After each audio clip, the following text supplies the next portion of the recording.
अरविंद संयुक्तम नित्यं ध्यायन्ति योगिनः कामदं मोक्षदं चैव ओंकाराय नमो नमः। अज्ञानतिमिरान्धानां ज्ञानाञ्जनशलाकया नेत्रैरुन्मीलितं येन तस्मै श्री गुरुवे नमः। नमो दुर्वाररागादि वैरिवाद निवारणे अरहते योगिनाथाय महावीराय ताइने।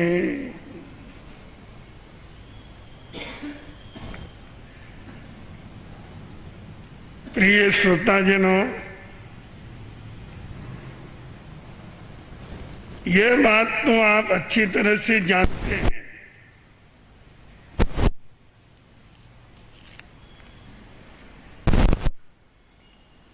कि जिसके पास सीमित पूंजी होती है वह उसको सोच समझ के खर्च करता है,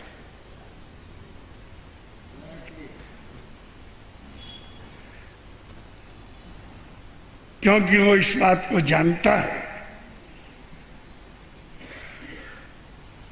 जो ये है वो सब चला जाएगा तो फिर क्या करूंगा।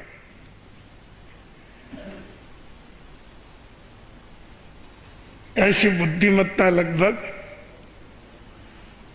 सभी मानवों में पाई जाती है। मैं आपको एक बात पूछता हूं,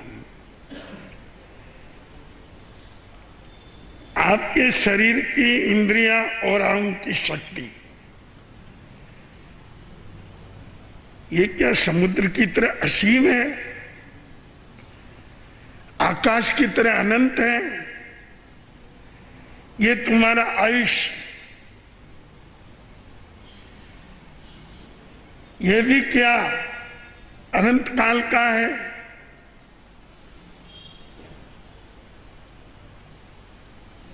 ये सब अपने पास बहुत सीमित है।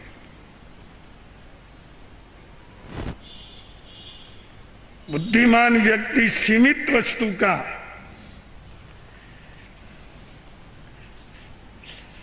हमेशा सोच समझ कर उपयोग करता है। वो ये जानता है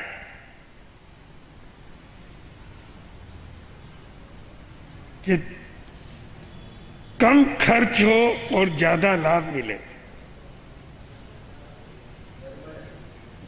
ये नीति आपको अपने जीवन के लिए भी बरतनी चाहिए। अपने जीवन के पास भी उम्र बहुत थोड़ी है और उसका भी कोई ठिकाना नहीं।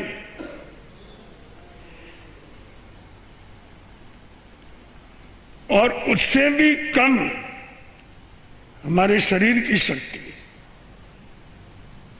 कई बार उम्र तो चलती रहती है और ये शरीर खाट पर पड़ जाता है। आंखें देखना बंद कर देती है, कान सुनना बंद कर देते हैं, जीवा बोलना बंद कर देती है, पांव चलना बंद कर देते हैं।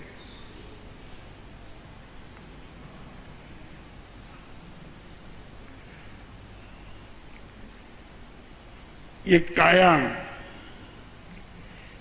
काया को माया कहा है। माया कभी भी उड़ जाए इसका कोई ठिकाना नहीं। इसलिए कवि ने ठीक कहा, घना प्रेम सु सींचियो,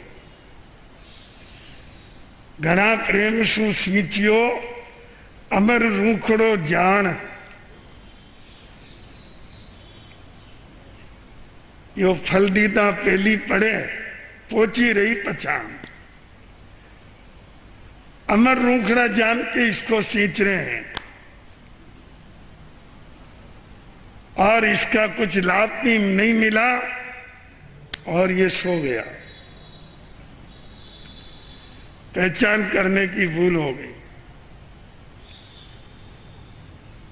अपनी सीमित शक्तियों को हम कैसे खर्च करें, यही ज्ञान की सर्वोत्तम उपलब्धि है। अगर हम ये नहीं समझ सके तो बहुत बड़े ज्ञानी हो गए तो भी क्या फायदा। परमात्मा भगवान महावीर प्रभु ने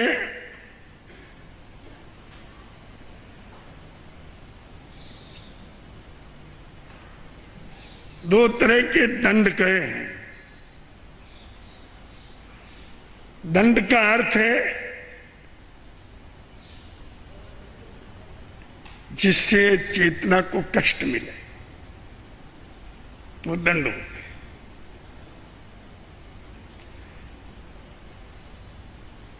दंड दो तरह के हैं, अथ दंडे अनथ दंडे, दुविये दंडे पनत्ते तंजा अथ दंडे अनथ दंडे।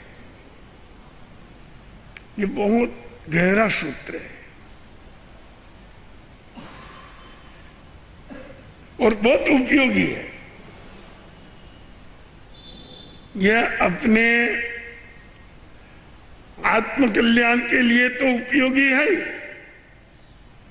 पर यह सूत्र अपने जीवन की सच्चित शक्तियों के सदुपयोग के लिए भी बहुत उपयोगी है। हम क्या करें और क्या न करें, इसका निर्णय इससे मिलता है।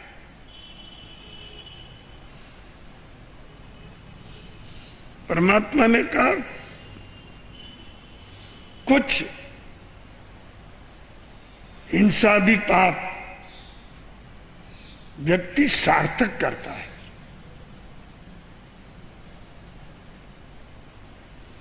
जिसको अथ दंडे कहते हैं, और बहुत कुछ पाप व्यक्ति निरर्थक करता है, जिसको अनर्थ दंडे कहा है। जीवन में क्या सार्थक है, क्या निरर्थक है, इतना चिंतन तो होना चाहिए ना। इतना तो सोचना चाहिए, और कोई हम ज्यादा नहीं सोच सके तो। हम जो कर रहे हैं क्या वो हमारी जरूरत है, या यूं ही किए जा रहे हैं किसी के दबाव में आकर के, किसी के देखा देख, किसी लालसा के पीछे। बंधु, अर्थदंड बहुत कम लगता है। जरूरत की हिंसा, जरूरत का झूठ, जरूरत की चोरी, जरूरत का मैथुन, जरूरत का परिग्रह, ये बहुत कम, ये थोड़ा सा पाप है जिंदगी में। ये असीमित पाप नहीं है, असीमित अधर्म नहीं है, असीमित अधर्म है अनर्थ दंड। इसका अर्थ है बिना जरूरत के पाप करना। कोई आवश्यकता नहीं तो भी बोले जा रहे हैं।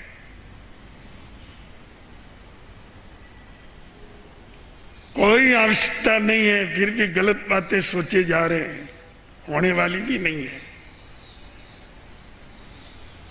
कोई आवश्यकता नहीं है फिर भी किए जा रहे हैं। यह अनर्थ दंड बहुत भारी है। आप इतने में समझ जाओ, हम जो अपनी जरूरत का पाप करते हैं ना, चाहे थोड़ा बहुत झूठ बोलते होंगे, थोड़ी बहुत हिंसा होती है, जीवन इनके बिना चल भी नहीं सकता। थोड़ी बहुत मैथुन, थोड़े बहुत परिग्रह आदि पाप, ये कंकर जितने पाप है, एक कंकर जितने। पर हम जो बिना जरूरत के अधर्म करते हैं, वो अधर्म मेरू पर्वत जितना है। अब समझ लो आप इसमें।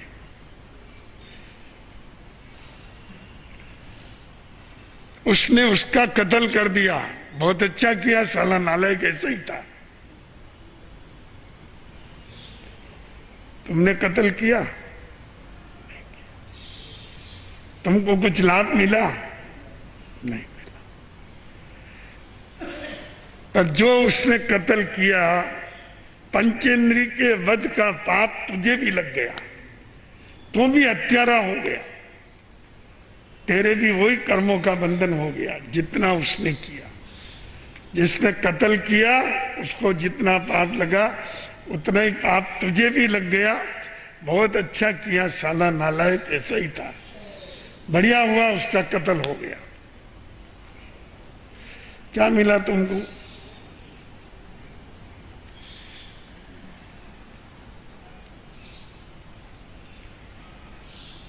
चलो, अधर्मकारी कार्यों में प्रेरणा देते रहना,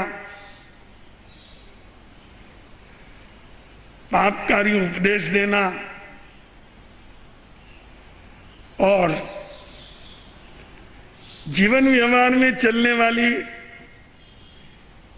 विधियों से बाहर निरर्थक जितनी पाप की प्रेरणाएं हैं और अधर्म की प्रवृत्तियां हैं, वो बहुत ज्यादा है। वो मेरू पर्वत जितनी। आपको एक चावल जितना मत्स्य, जिसको शास्त्रों में तंदुल मत्स्य कहते हैं, वह एक समुद्र में था, पंचेंद्री था, सन्नी था,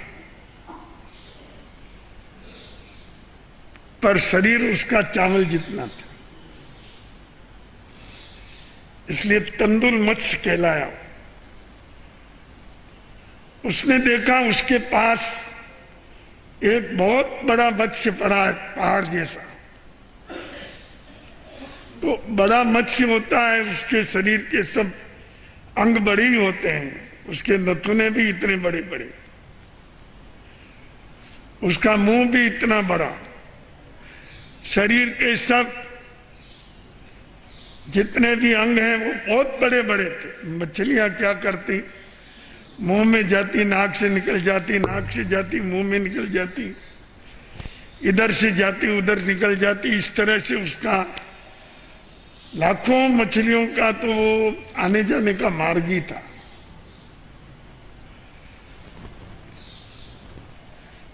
तंदुल मत्स्य देख रहा था रोज रोज, ये कैसा बेवकूफ है, अभी खाने के लिए घूमता है और खाना इसके पास आ रहा है, उसको नहीं खा रहा है। इतनी मछलियां इसके पेट में जा रही है और बाहर निकल रही है।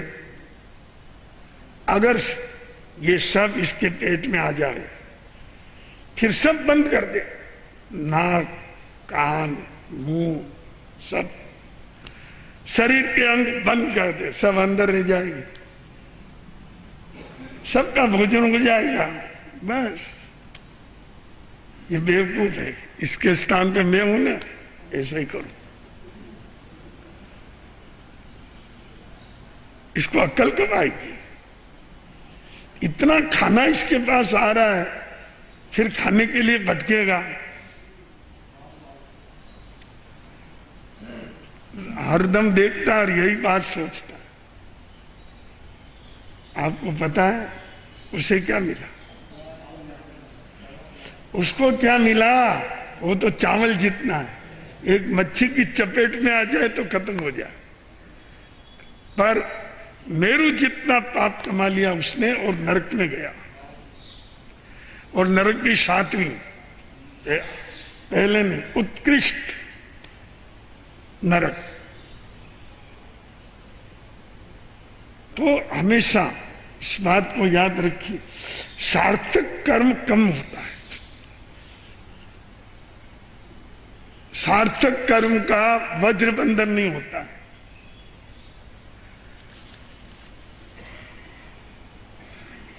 निरर्थक कर्म बंधन बहुत ज्यादा होता है।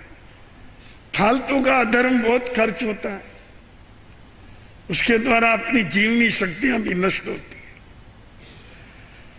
बहुत खर्च करते हो आप अपनी आंखों की ताकत को, लगातार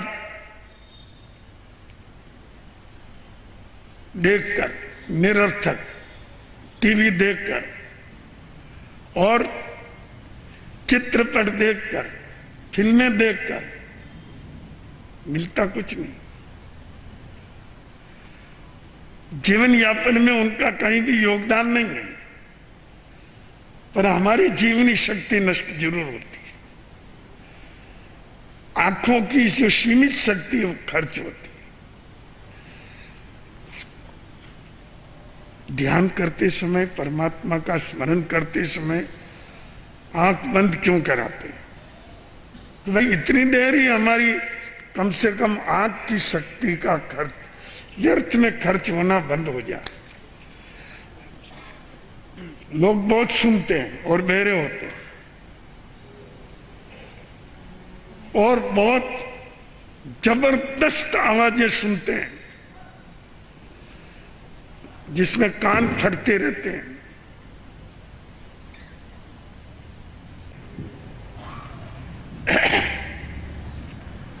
ऐसे होने वाले भयंकर आवाज के इस प्रदूषण को अपने अंदर ग्रहण करते हैं, तुम्हारी कान की शक्ति खत्म हो जाती है।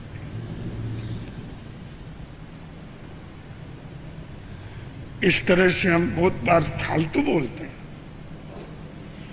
बुरा मत मानना, आप लोग जितने भाई बहन बैठे हैं, केवल आप ही नहीं, बाहर भी जितने हैं, अपनी दिन भर के कार्यक्रम में केवल 10%, 20% जरूरी बोलते हैं।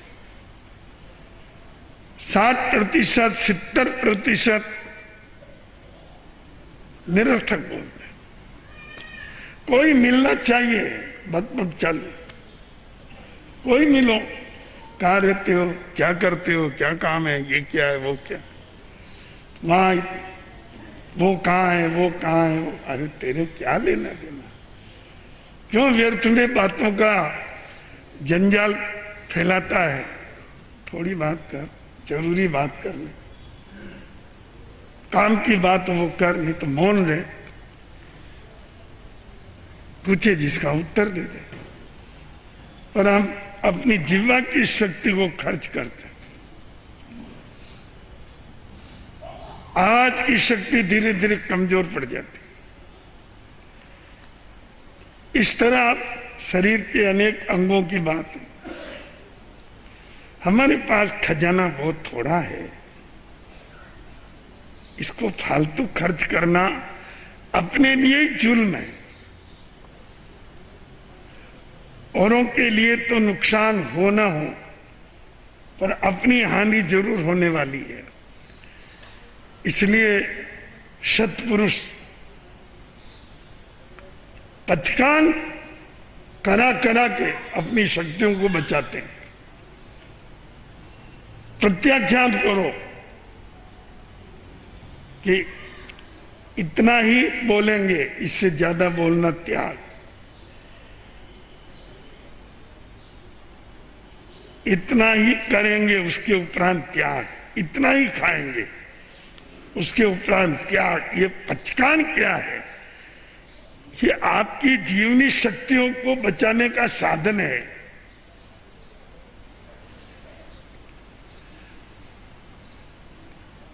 अधर्म को रोकने की ताकत है इनमें। और अपनी आत्म शक्तियों का संरक्षण करने की शक्ति है, प्रत्याख्यान। इसलिए हम लोग पचकान कराते हैं। अज्ञानी और मूर्ख समझते नहीं है, वो देखते हैं ये कोई अनुष्ठान है बंधन में डालने का। अरे बंधन में डालने का अनुष्ठान नहीं है, ये तुमको व्यर्थ बर्बाद होने से बचाने वाली चीज है कि तुम कहीं व्यर्थ बर्बाद न हो जाओ। छोटी सी तो उम्र है और थोड़ी शक्ति है, अगर इसको इसी तरह फेंकते रहोगे, बर्बाद करते रहोगे, फिर क्या होगा? सब खजाना खाली हो जाएगा। इसलिए परिग्रह की मर्यादा कराते हैं। इतना धनी ठीक है, ज्यादा नहीं। मैथुन की मर्यादा कराते हैं। सीमित संसार भाव में सीमित व्यवहार स्त्री पुरुष का, उससे ज्यादा नहीं, नियमबद्ध। हम असत्य की भी मर्यादा कराते हैं। तुमको बोलना जरूरत के अनुसार बोलना पड़े, इससे आगे नहीं बोलना। हिंसा की भी मर्यादा कराते हैं। अर्थ दंडे अनर्थ दंडे, जो निरर्थक है उसको छुड़ा देता है पचकान, और जो सार्थक है, जरूरी है, उसको आपके जीवन में चलने देता है। इसलिए पचकान सर्वोपरि धर्म है, सर्वोपरि जीवन का रक्षक है। इससे बढ़िया जीवन की रक्षा करने का दूसरा कोई साधन नहीं है। पचकान करेगा वो स्वस्थ रहेगा, पचकान करेगा वो अधिक चलेगा, पचकान करेगा वो अवश्य अपना आयुष्य सुखपूर्ण भोगेगा। जिसके पचकान नहीं है, मर्यादा नहीं है, वो कब कितना क्या कर ले पता नहीं है।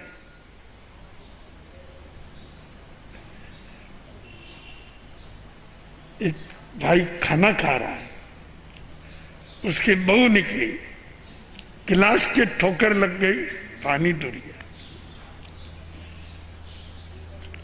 खाना खाने वाला उसका ससुर था। उसने कहा, बहू ये क्या किया तुमने? एक गिलास पानी फालतू डोल दिया, देख कर चला करो। बहू को बहुत बुरा लगा, एक गिलास पानी डूल गया, कोई अनर्थ तो नहीं हो गया?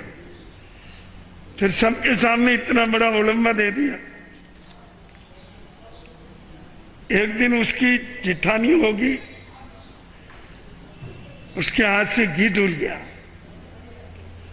उस समय भी ससुर वहीं मौजूद थे। उन्होंने कहा, सावधानी रखनी, आप घी ऊपर ऊपर से ले लो, आए जितना, बाकी साफ कर लो, चिंटियां नहीं आए। छोटी बहू के मन में ग्रंथि पड़ गई, घी डूला जो कोई ओलंबा नहीं, एक गिलास पानी डूला, इतना बड़ा उलंबा। इस घर में मेरी क्या कदर है? ये ससुर जी मुझे क्या समझते हैं? इनका बहुत प्यार नहीं है। मैं बाप, वो पिता छोड़ के आई, ये पिता धारण किया, पर ये पिता भी इस तरह के हैं जिनके मन में भेदभाव है। चिंतित होकर के दुर्बल होने लगी। कई इलाज कराए, कुछ हुआ नहीं। उसने कहा, मैं बीमारी नहीं हूं, क्यों इलाज कराते? पर ससुर ने कहा, बहुत दुर्बल क्यों हो रही है? सासुर ने कहा, पता नहीं लगता है। कई बार पूछा, कुछ नहीं कहा। एक बहुत अच्छे वैद्य को बुलाया और उसको कहा, बोलो ये मेरी बहू बहुत बीमार हो रही है, दिन दिन दुर्बल हो रही है, इसका इलाज क्या है? बहुत समझदार था वैद्य। उसने कहा, मैं बहू से अकेले बात करता हूं। अकेले में बात की, जब ससुर का नाम आता है उसकी त्योरियां चढ़ती है। क्योंकि मन में घृणा भरी है। बात नहीं बताई, पर वैद्य, डॉक्टर, ये लोग बड़े मनोवैज्ञानिक होते हैं,